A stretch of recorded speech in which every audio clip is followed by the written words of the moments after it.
ఒకే ఊరిలో ఇద్దరు స్నేహితులు ఉండేవారు. ఇద్దరూ రోజుకు 12 గంటలు కష్టపడేవారు. 10 సంవత్సరాల తర్వాత ఒకడు ఇంకా అప్పుల్లోనే ఉన్నాడు. మరొకడు మాత్రం సంతోషంగా, ప్రశాంతంగా, ఆర్థికంగా బలంగా జీవిస్తున్నాడు. అప్పుడు మొదటి వ్యక్తి అడిగాడు, నేను కూడా నీలాగే కష్టపడ్డాను. మరి నువ్వు ఎలా గెలిచావు? అప్పుడు అతను చెప్పిన మాట, కష్టపడడం మాత్రమే కాదురా, తెలివిగా బ్రతకడం కూడా నేర్చుకోవాలి. అది ఎలాగో మీకు తెలియాలంటే నేను చెప్పే కథ వినేయండి. కథలోకి వెళ్ళే ముందు మన ఛానల్ని సబ్స్క్రైబ్ చేసుకొని వారు ఎవరైనా ఉంటే ప్లీజ్ సబ్స్క్రైబ్ చేసుకోండి ఫ్రెండ్స్. ఒక ఊరిలో రాము, సోము అనే ఇద్దరు స్నేహితులు ఉండేవారు. రాము చిన్నప్పటి నుంచి ఒకే మాట వింటూ పెరిగాడు.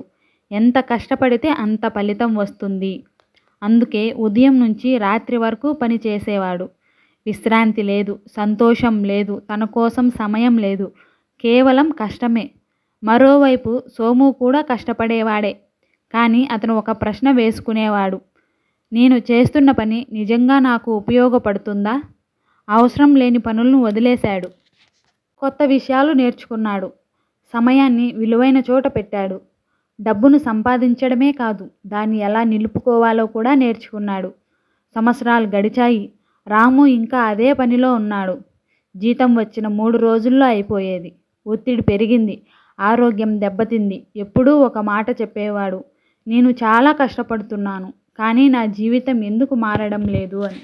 ఒకరోజు సోము ఇంటికి వెళ్ళాడు. అక్కడ చూసిన దృశ్యం అతన్ని ఆశ్చర్యపరిచింది.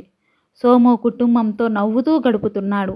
ఆర్థికంగా బాగున్నాడు. మనశ్శాంతిగా ఉన్నాడు. అప్పుడు రాము అడిగాడు, నువ్వు నాకంటే తక్కువ కష్టపడ్డావు, కానీ ఇంత ముందుకు ఎలా వెళ్ళావు అని. సోము నవ్వి చెప్పాడు, రాము, చెట్టును నరకడానికి 8 గంటలు ఉంటే నేను 6 గంటలు గొడ్డలిని పదును పెడతాను అని. రాముకి అర్థం కాలేదు. అప్పుడు సోము వివరించాడు, కష్టపడటం తప్పు కాదు, కానీ ఆ కష్టం సరైన దిశలో ఉండాలి. గంటలు తరబడి పని చేయడం కంటే నీ పనిని సులభం చేసే నైపుణ్యాలు నేర్చుకోవడం ముఖ్యం. ఎక్కువ సంపాదించడం కంటే సంపాదించిన దాన్ని సరిగ్గా ఉపయోగించడం ముఖ్యం.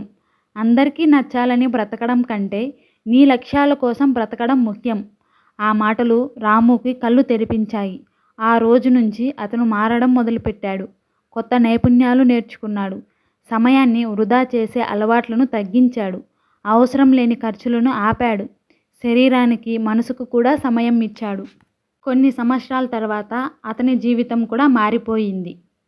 ఒకటి గుర్తుంచుకోండి, కష్టపడటం నిన్ను అలసిపోనిస్తుంది. తెలివిగా కష్టపడటం నిన్ను గెలిపిస్తుంది. ప్లీజ్ సబ్స్క్రైబ్ చేసుకోండి.